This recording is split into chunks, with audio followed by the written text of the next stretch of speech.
Once Were Farmers is about some of the evicted Indo-Fijian farmers in Fiji.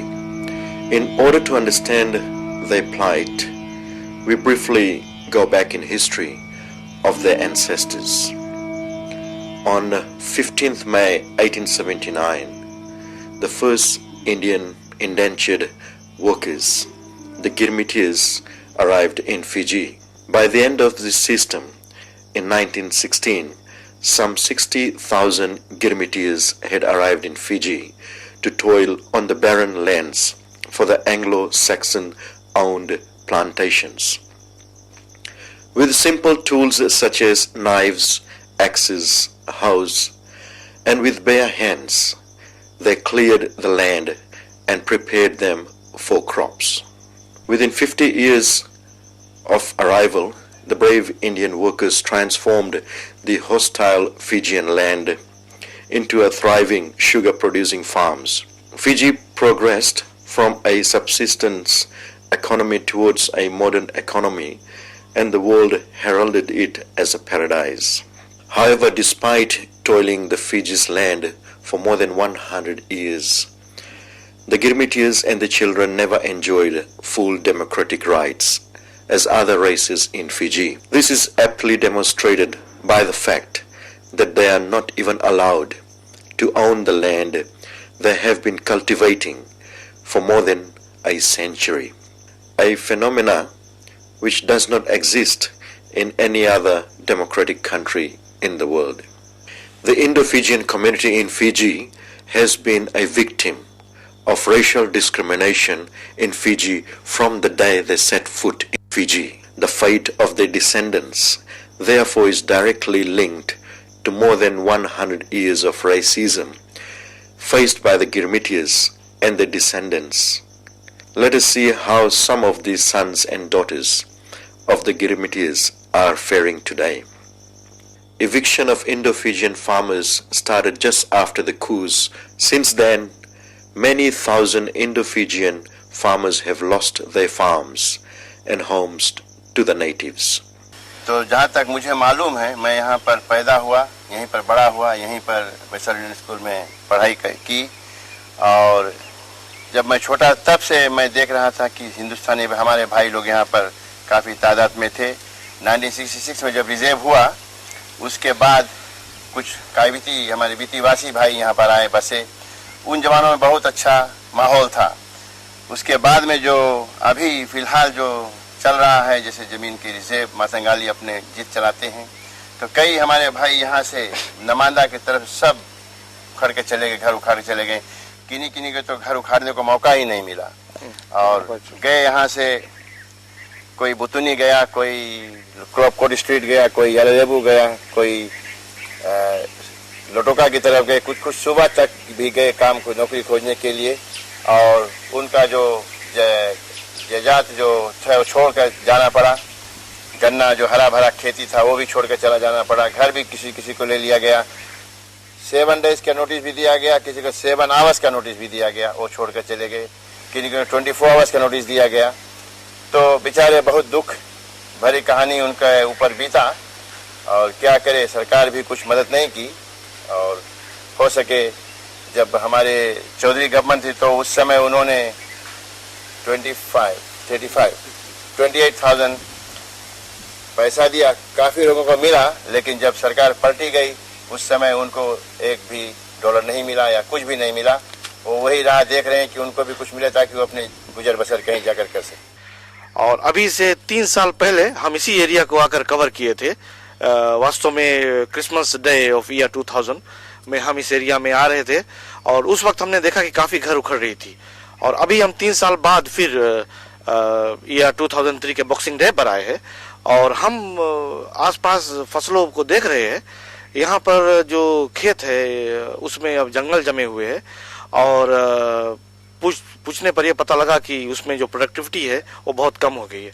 आप इसके बारे में हमें कुछ जानकारी देंगे कि पहले जो हमारे जो भारतीय किसान थे वो किस तरह से गन्ना उगाते थे, और उनको जाने के बाद में अभी 3 साल बाद में क्या हो रहा है? ठीक है, बहुत धन्यवाद। इसके लिए मैं जानकारी देना चाहता हूँ। जब हमारे भाई भारतीय भाई थे तो 300 टन 250 टन गन्ना काटते थे।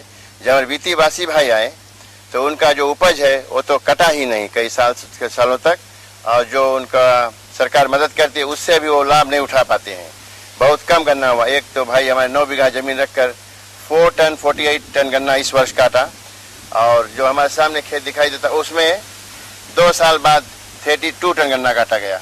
वो भी यहाँ पर 4-5 बीघा जमीन है, और आगे चले जाएंगे सब नमांदा की तरफ जाएंगे। मुझे याद है जब आप पिछले बार मेरे साथ गए तो हम देखे थे केवल जंगल ही जंगल, बौर इत्यादि गन्ना में चढ़ा हुआ था।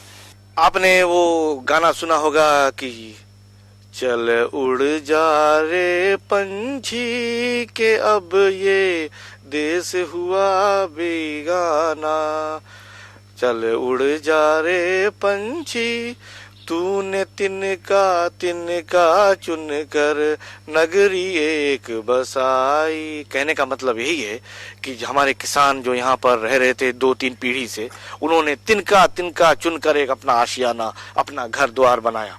लेकिन अब तकदीर का फैसला देखिए कि उनको यहाँ से अब उखड़ कर जाना पड़ रहा है, और वो अनेकों दिशा में बिखर गए।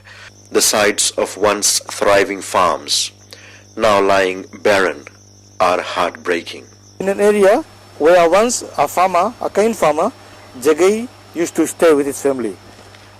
He has been uprooted from this place more than 3 years ago, and now all you can see for acres and acres is barren land, which at one point in time was very productive resource for this country. We are now at the former home of a well-known Pandit from Namanda Ba, Pandit Lokendra Nath Sharma, who was displaced from this area more than 3 years ago. And we are standing on the cement which used to once be his home, the foundation of his home, and all this area has now turned into bush, and this is unkept area, and the farms that we have just seen are the results of such displacement. And you can still see the flowers and other things that the houses around Fiji used to have.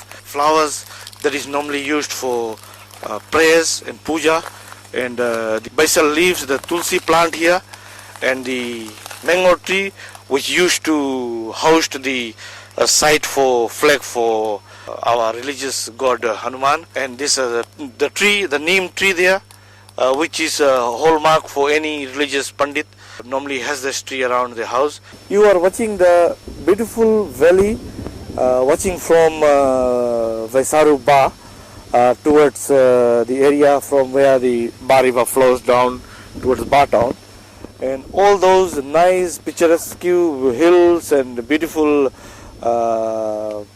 valleys and fields that you see, at one point in time these were all full of jungles, shrubs, bush, and a place which was inhabitable for people.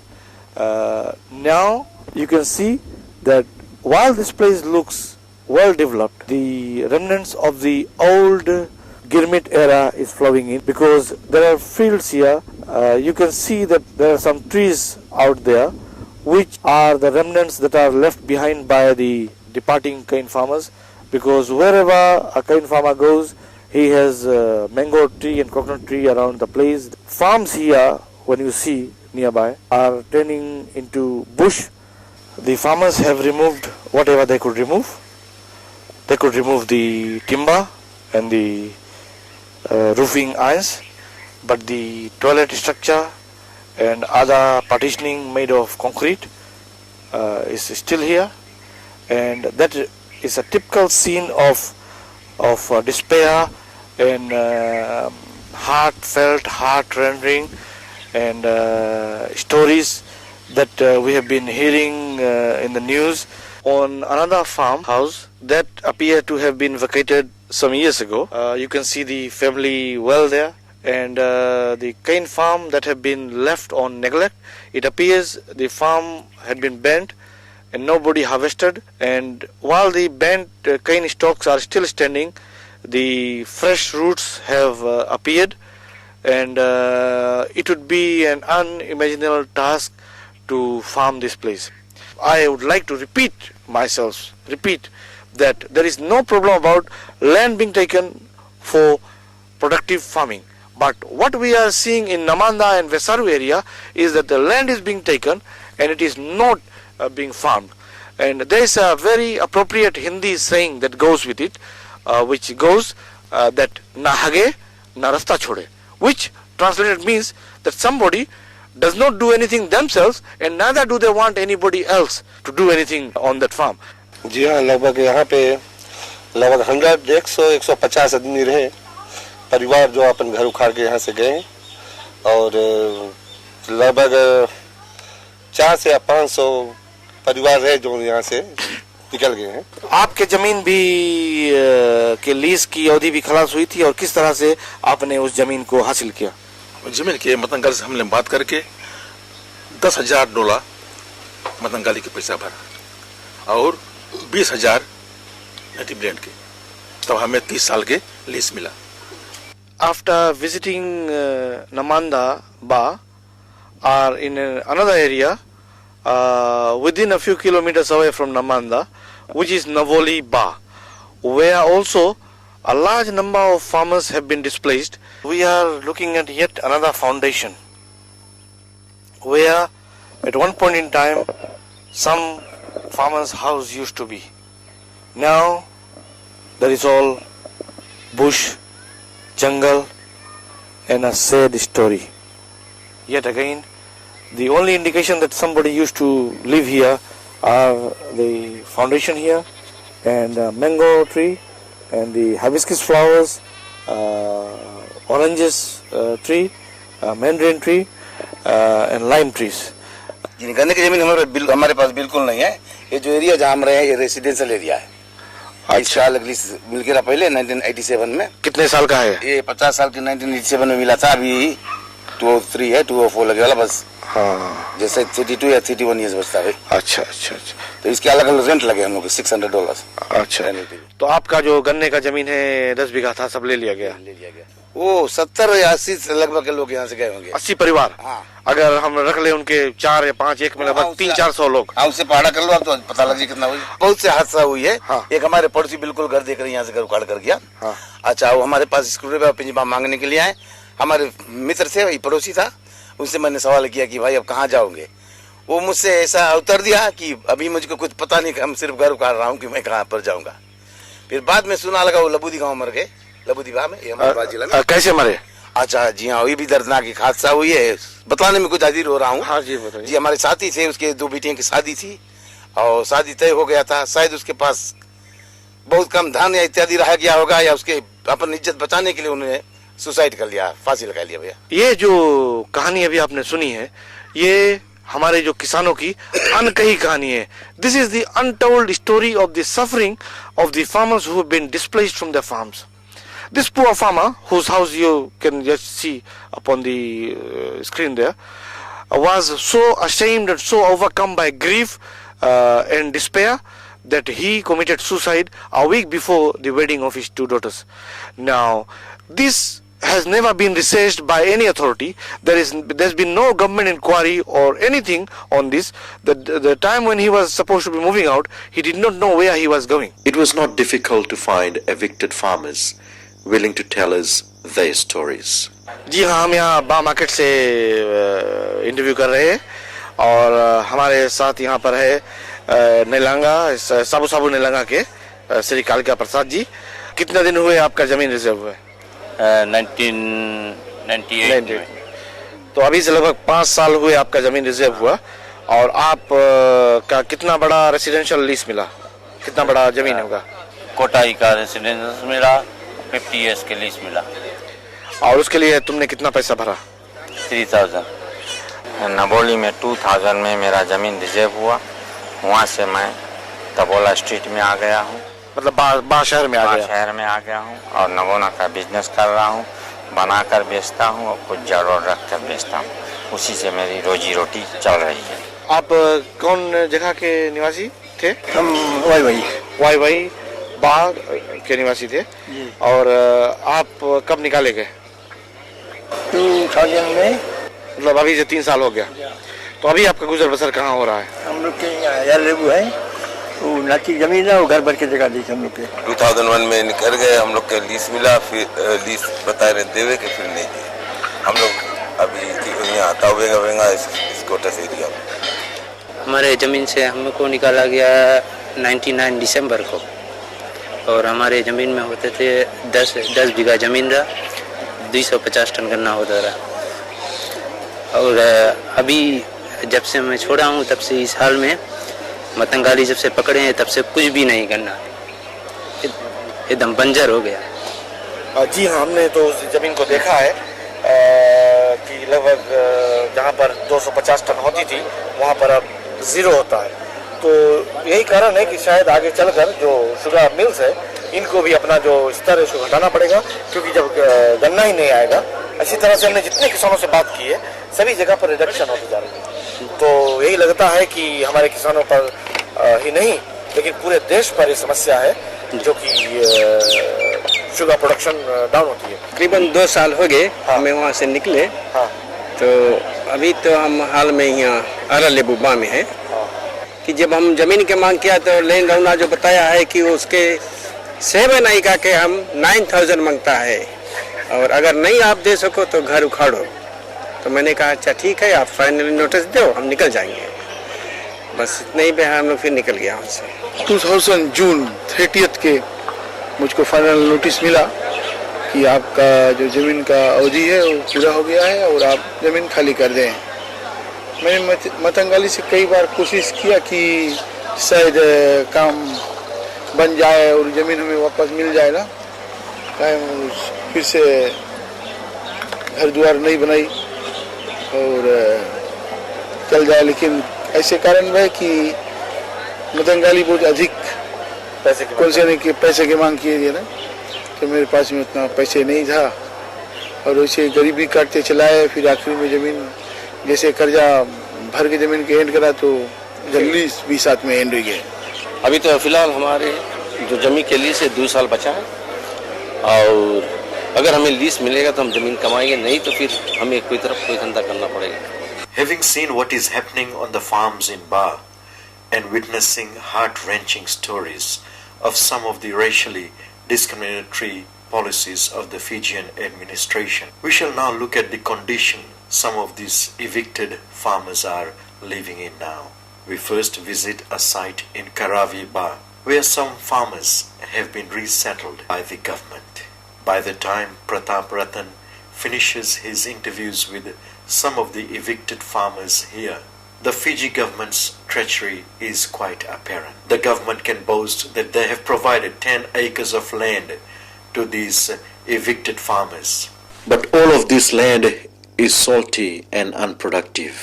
Contract लिया है, गन्ना बोया है, but गन्ना कहीं कहीं जमा कहीं कहीं नहीं जमा ना। अब 1 और आधा बीघा गन्ना बोया, लगभग 15 टन गन्ना। कौन कारण गन्ना का है? 1 और आधा बोया काहे नहीं गन्ना पूरा जमा?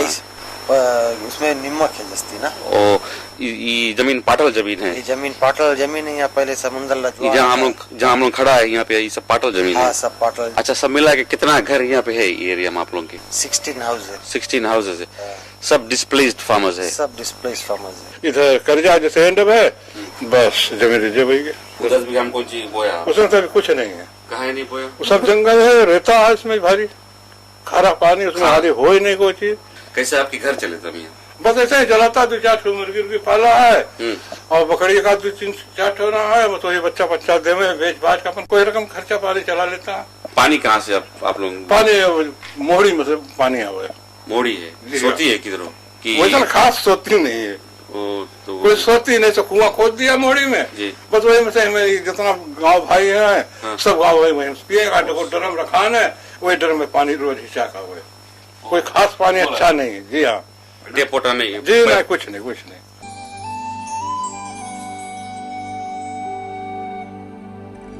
और ये लड़की किसके है? ये हमारा लड़की है। लड़का के? इसके अम्मा। लड़का आपके संगे रहे? संगे नहीं रहे। जैसे लड़कन के लायक खर्चा उर्चा दे दे, कुछ मिले नहीं मिले ना। कुछ सरकार की ओर से कुछ नहीं मिले? ना, कुछ नहीं मिले। अभी एक्सीडेंट में। किसके एक्सीडेंट भाई? इसके मैया के। मैया कहाँ? मैया मर गई।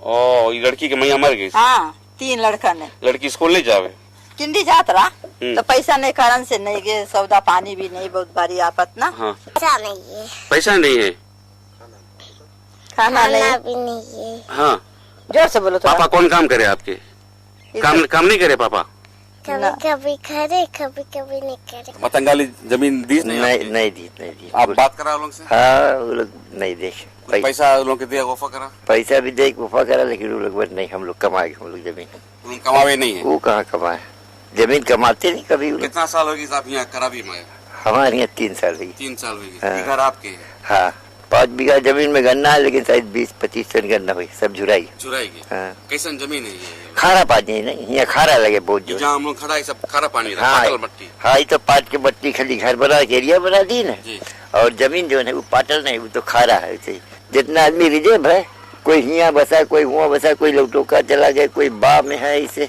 बस खलास 2-4 बचा है जेकर लीज बचा है लीज खत्म होते जा आदमी हटते जाते The appalling stories of the unfortunate victims and the sights that we just witnessed are heart-wrenching. These people are devoid of basic human commodities such as water, electricity, and sanitation.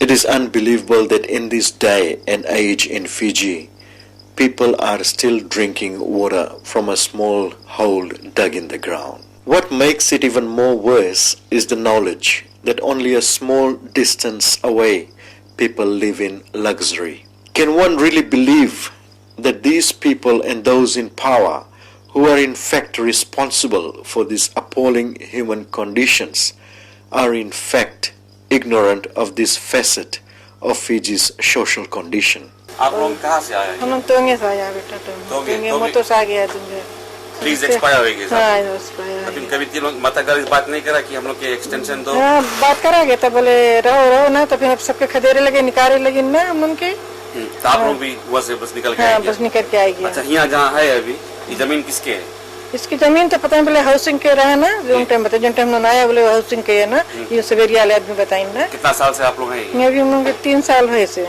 तो जब से यहाँ आई से तब से कोई चीज के वो नहीं है वहाँ तो जमीन रहा सब चीज मिला था चाउर चीनी सब चीज मिला था और यहाँ जैसे है तो कोई चीज नहीं है सब चीज अपन बोता बोरे ना उतना इनकम नहीं आवे आपके घर वाला कहाँ काम करे लोटो काम करे पानी बहुत भारी दुख है हमारी छोटी लड़की है बल्टी कभी कभी ढोए के पड़े पानी बंद होने लगे तो ड्रम में भरे के पड़े कितना लड़का ना आपको एक है आदमी लटो का करे उसके भी 80 लोस पे है हाँ वीक के और 30 लोस भाड़ा निकल और रहता है कुछ पानी बत्ती भी कुछ नहीं है अप्लाई करो तो बताया भी नहीं सके मिले बहुत ढेर घर लोगों ने गए The stories here were frustratingly similar. Now we traveled to Nandi, which boasts of Fiji's international airport, which brings in thousands of tourists to Fiji.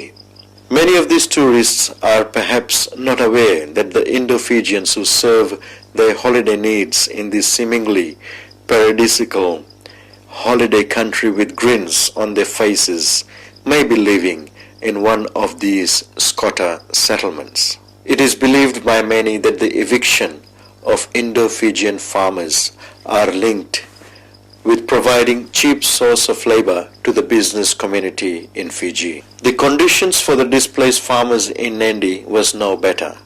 One such farmer from Lambasa tells his story. लंबासा में बसने का ऐसे रहा कि वहाँ कोई हम लोग के जगह ऐसे नहीं मिलता रहा कि हम लोग जाके बसे के और कोई बसा है तो फिर बोलता हमारा गन्ना काटो हम गन्ना काटने लायक नहीं रह गए हमारा तो यही सबसे कहना है कि जो मुसीबत हमारा ऊपर पड़ा आइंदा किसी के ऊपर नहीं रहे भगवान की कृपा से अच्छा रहे लेकिन ये मुसीबत से अच्छा मर जाना भला है और इधर आगे और काफी लोग हैं वहाँ पे ना लेकिन यहाँ पे जो 12-13 आदमी अभी आके फिलहाल घर बनाए हैं इनकी काफी इसमें से डिस्प्लेस फार्मर्स हैं कुछ दूर के थोड़ा दूर पे स्कूल की नगीचे बहुत बड़ा बस्ती है अरे वहाँ तो लगभग 150 से ज्यादा घर है जी हाँ जिसके जमीन रिजर्व हो जाए वो कहाँ जाएंगे ना कोई जगह तो उनकी कोशिश करके घर बनाना पड़ेगा बट यहाँ पे भी कोई सिक्योरिटी नहीं है Vijendra Singh, the good-hearted neighbor of these unfortunate former farmers, takes us to another displaced farmer who lost decades of family belonging when he was thrown out from his nearby farm by the Fijians. हम लोग टुनेलिया के निवासी थे और वहाँ पर मेरा घर द्वार जमीन जगह सब कुछ रहा और करीबन हम मेरा पैदाइश भी वहीं के वहाँ पर हम लोग कम से कम 32 साल तक हम लोग वहाँ पर अपन खेती बाड़ी करते रहे। जमीन जगह घर द्वार सब कुछ बनाया, सब कुछ रहा हुआ। गरीबी में जो पलता है तो गरीबी से बहुत अच्छा से उसके बारे में जानता है और जो सुख में जो पलता है जो आदमी जैसे तो वो गरीबी के बारे में बिल्कुल उसके पास अभ्यास और ज्ञान ही नहीं रहता। We travel to Suva where Thakur Ranjit Singh joins us once again. We are also joined by two of the authors of recently published Poverty in Indo-Fijian and Minority Communities of Fiji report. We drive through Suva and Nasinu and arrived at the first squatter settlement in Nakasi. A shabby old shack attracted our attention and we got drawn to it first. Thakur spoke to the occupants of the shack, which acted as a home for 4 human beings. आप लोग के वैसे रोजी रोटी कैसे चले? कोई लड़का काम करे हैं गामन से है ना? हाँ। 10 बजे से कुछ चले। अभी बात देखता है कि तुम्हारा माता पिता इतना दिक्कत से करे हैं। अच्छा यहाँ पे पावा नहीं है, पढ़ाई वगैरह कैसे करता है तुम? हाथ लगती। तो आज यहाँ की परिस्थिति यही है कि जैसे हम लोग अभी से लगभग 20-25 साल पहले गांव से ढबरी बत्ती में और हरिकन लैम्प में पढ़ के आया है, तो आज भी यहाँ पे लगभग हमारे फिजी की आजादी से लगभग 40 साल बाद भी वही स्थिति में है। हम नहीं सको कोई भी काम करे, बहुत बीमारियां आए, हम काम नहीं सकता करे, ठंडा नहीं सकता रहे, बहुत अस्पताल दौड़ता, दवाई नहीं रह जाए ना, बहुत बड़ी में मुसीबत हो जाए। पतो भी बेचारी काम करे, कड़ी में $45 मिले, उसके लड़कन के फीस भरो, सब चीज लाओ, नहीं चल पाए ना। जी हमको हॉस्टल मैनेज कर देता है, अपन छोटा भाई के बारे में पहले सोचता है। तुम सोचता है कि तुम पढ़ लिख के अपन माई बाप के जो गरीबी है उसके दूर हटा कर सके? जी हाँ, हम लोग की नाम अंता ऊंचा रखे। हाँ जी, मेरा नाम मोहम्मद यूनुस है, मैं यहाँ मेरे रिवर रोड में रहता हूँ। यहाँ का हालत बहुत खराब है, यहाँ पे बाढ़ चढ़ जाए, सब हालत से यहाँ तो ऊंचा घर जो बना सब बाढ़ चढ़े, सभी कारण से यहाँ सबसे जस्ती हम लोग की तकलीफ है जो बत्ती। As Dr. Biman and Sunil Kumar were on hand, Thakur Ranjit Singh requested them to throw some academic light on the reasons for poverty among indo-Fijians. Doctor बिमान प्रसाद जी, आपने तो इस पर काफी निरीक्षण किया है। इसके बारे में जो परिस्थिति अभी आपने देखी है, हमने और साथ मिलकर देखे हैं, इस पर आपको कुछ कहना है? जो देश में गरीबता है, पॉवर्टी है, इसके बारे में आपका क्या विचार है? जी हाँ, ये तो बिल्कुल साफ जाहिर है कि जिस तरह का परिस्थिति अभी हम देख रहे हैं, ये शायद हमारे इस देश में पहले कभी नहीं था। और ये सही है कि पिछले 10 या 12 सालों में जो गरीबता है इस देश में, और ख़ास करके जो लोग गांव से निकलकर ज़मीन की समस्या के कारण शहरों में आते हैं, और जब यहाँ पर आते हैं तो आकर ऐसे परिस्थिति में बसते हैं, लेकिन बसने के बाद भी मेरे ख्याल से सबसे बड़ी समस्या ये है कि वो क्या करते हैं, उनकी आमदनी कहाँ से आती है। और हम जानते हैं कि फिजी की जो परिस्थिति है, आर्थिक स्थिति है, उसका ये दशा है कि शहर में लोगों के लिए नौकरी नहीं है, और जब ज़मीन से निकलते हैं और शहर आते हैं और जब नौकरी नहीं मिलती है तो ये ज़रूर है कि वो गरीबी में ज़्यादा और फंस जाते हैं। और यहाँ का जो दृश्य है, जैसे स्क्वाटर सेटलमेंट यहाँ पर है, ये जो झोपड़पट्टी बनाया गया है, ये साफ दर्शाती है कि लोगों की जो सुविधाएं हैं, खास करके भाई जी ने जो कहा, अभी पानी नहीं है, बत्ती नहीं है, रास्ता नहीं है, और इसके साथ साथ जब लोगों के पास नौकरी नहीं रहती है तो ज़रूर है कि उनके परिवार की जो समस्या है वो ठीक नहीं रहेगी, बच्चों के स्कूल की सुविधाएं नहीं रहेंगी, स्वास्थ्य के लिए उनके पास आमदनी नहीं है। तो कई तरह के जो गरीबी के साथ जो समस्या आता है वो मेरे ख्याल से हम यहाँ पर साफ देख सकते हैं और उसको समझ सकते हैं, जान सकते हैं। सुनील जी, आपका भी इसमें जो पॉवर्टी पर एक रिपोर्ट लिखी गई थी। उस कमेटी में तुम्हारा भी एक मुख्य हाथ था। गरीबी की जो परिस्थिति है फिजी में, हमें साफ दिखाई दे रहा है कि वो बढ़ रहा है और यही हम अनुमान लगा सकते हैं कि जो परिस्थिति है इसका खास कारण यही है कि यहाँ पर जो आर्थिक जो समस्या है वो बढ़ती जा रही है और लोगों की जो नौकरी है, रोजी है, उसमें किसी प्रकार का बढ़ंती दिखाई नहीं दे रहा है। और इस तरह अभी हम देख रहे हैं इस नरेरे इलाका में जो ये बस्ती है, यहाँ पर ऐसे कई लोग हैं जिनके पास बराबर से खाने के, पीने के, उनके बच्चों के पढ़ाने के लिए और उनके स्वास्थ्य सेवा के लिए पैसा नहीं है। और हम देख रहे हैं कि ये परिस्थिति बढ़ती जा रही है इस देश में। गरीबी को हटाने के लिए सबसे जरूरी चीज ये है, कोई भी देश के लिए, कोई भी समाज के लिए, कि लोगों के पास किसी तरह का आमदनी कमाने की रास्ता हो। और दो तरह से लोग कमा सकते हैं, एक उनके पास अगर नौकरी हो और दूसरी अगर उनके पास जमीन हो, उनके पास किसी तरह का व्यवसाय हो। और इस देश में खास करके हमारे भारतीय समाज के लिए समस्या ये है कि हमारे पास जमीन नहीं है और जो लोगों के पास लीज थी उनको वहां से निकाला जा रहा है। और दूसरी समस्या ये है कि यहाँ पर पूंजी बहुत कम लगी है क्योंकि जो राजनीतिक स्थिति वो ठीक नहीं है और उसके कारण जो नौकरी पैदा करने की रास्ता है वो बंद हो गई है और कम हो रही है। और इसीलिए हम देख रहे हैं कि जो लोग जमीन से निकलते हैं, जो शहर की ओर आते हैं, बसते हैं, उनके पास ना ही नौकरी रहता है, ना ही उनके पास उन साधनों की व्यवस्था है जिसके द्वारा वे अपने बच्चों को पढ़ा सके, उनकी स्वास्थ्य के लिए अच्छी तरह से व्यवस्था कर सके। ये सब गरीबी मेरे ख्याल से पूरे तौर से कोई भी समाज में बढ़ाती है और यही मेरे ख्याल से सबसे बड़ी समस्या इस देश में फिलहाल है। What we witnessed at Nakasi settlement was horrific. Heavy-hearted, we made our way to another such settlement not so far away. We drove past a row of tin sheds which acted as human habitats for some unfortunate victims of Fiji government's racially discriminatory policies and practices. मैं साउटेक्स garment Fiji limited में काम करती हूँ। मेरा वेतन $1 40 और 5 Saint घंटा है, सब मिलाकर $65 होता है, उसी से मेरा खर्चा चलता है।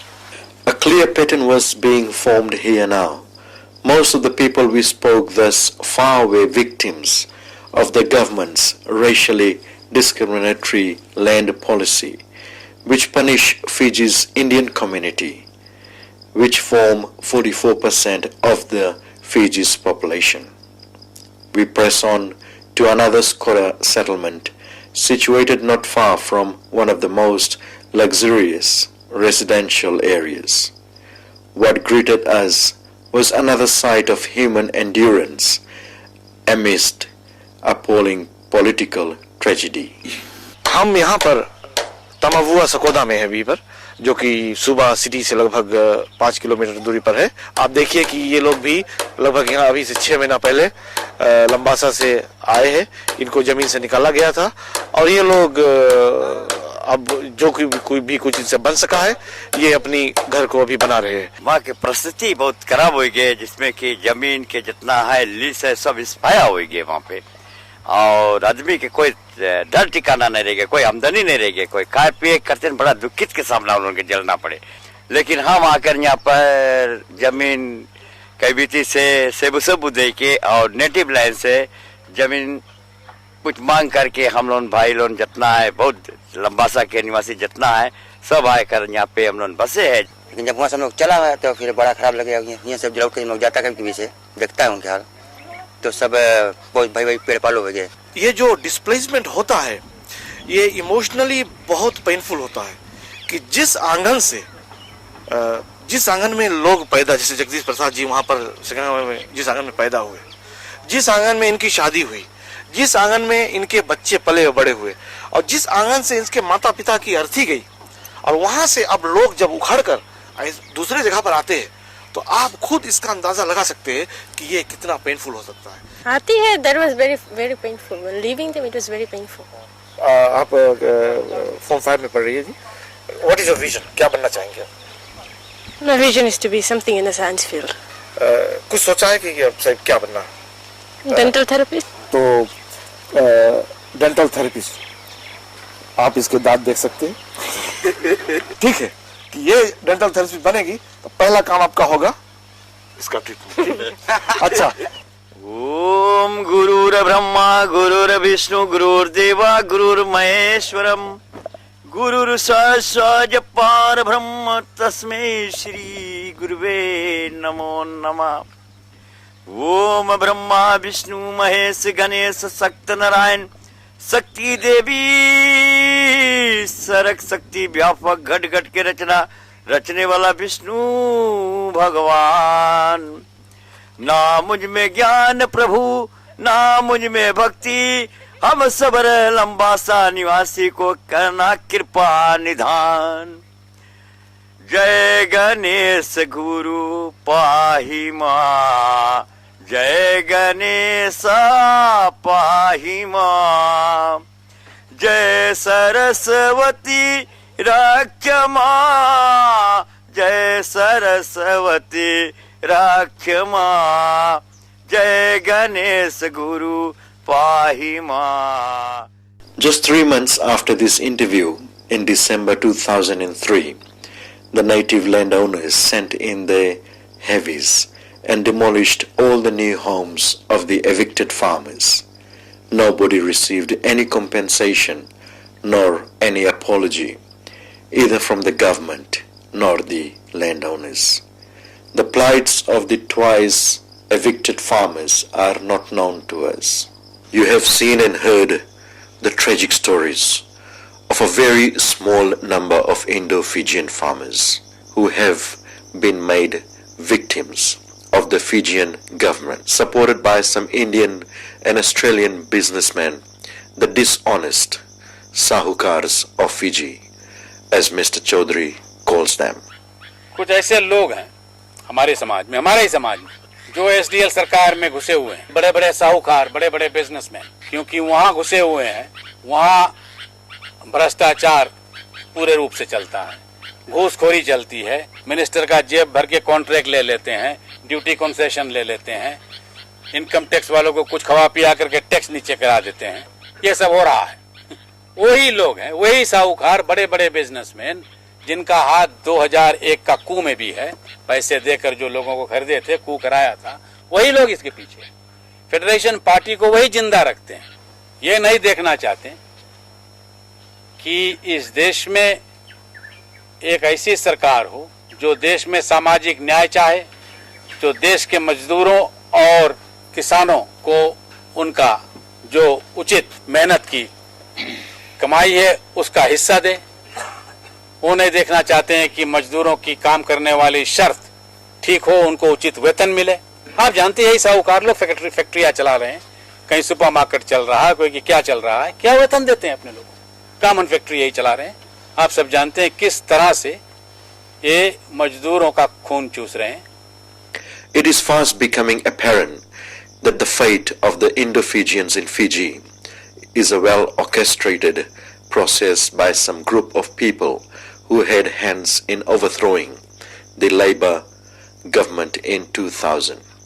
And we know that most of the present government members and officers are involved in this process. The whole government side was in support of the coup. That will be news to you. I can safely say 90% of the members in parliament, in government, supported orders 44 in 2000.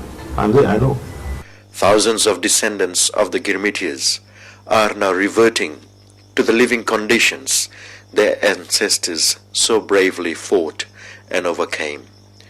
The sacrifices made by so many Girmitians are being turned to zero by some self-seeking people in Fiji. 125 years ago, from 15th May 2004, some 60,000 individuals from several states of India began coming to Fiji.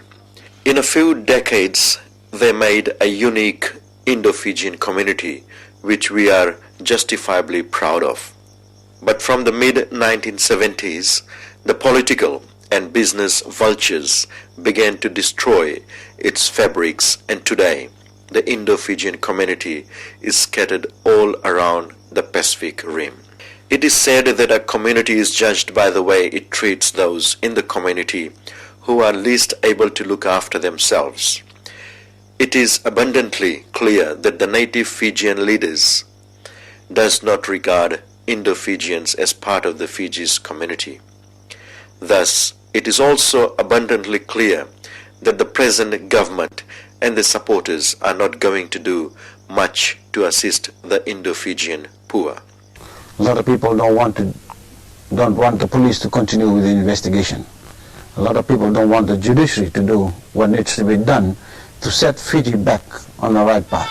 When the parliament was taken over, the opposition went across and stayed with George Speight in his office. But for power, nothing else. It wasn't, I know it wasn't for George Speight's ideals. It was for the same reason that George Speight took and his cronies took parliament. It was for power. So it is upon the Indo-Fijian community in Fiji and those in the Indo-Fijian diaspora to come to the assistance of those amongst us who are in desperate need of our assistance. Right now, our Achilles heels are in Fiji in the form of our poverty-stricken, evicted farmers and exploited workers. From what we have heard over the last few years, we can say that some of us who are better off deny that poverty in our community in Fiji even exists, while some others bury their heads in the newly found wealth and choose to ignore it. Some others say that they assist their own families and relatives in Fiji. While that is laudable, we all know that thousands of the most poor Indo-Fijians in Fiji do not have relatives overseas. Without support from their own government and open to exploitation by the greedy business community, they are quickly becoming the new underclass of the Pacific. This is not the vision that their Girmitia foreparents must have dreamt of when they toiled tirelessly in the narak the colonial British brought them into. The British, the CSR, the Fijian administration and the Sahukars have all abandoned them now. Some of their own family members have also flown the narak to fend for themselves. Will you abandon them as well? Some of you may well do. It is your choice. However, as you make your choices, remember that the history will judge you, and at that time in judgment will stand your children and grandchildren. How do you want to be judged by your future generations? It is your call. Jai Ganesh Guru Pahima, Jai Ganesha Pahima, Jai Saraswati Rakhyama, Jai Saraswati Rakhyama, Jai Ganesh Guru Pahima.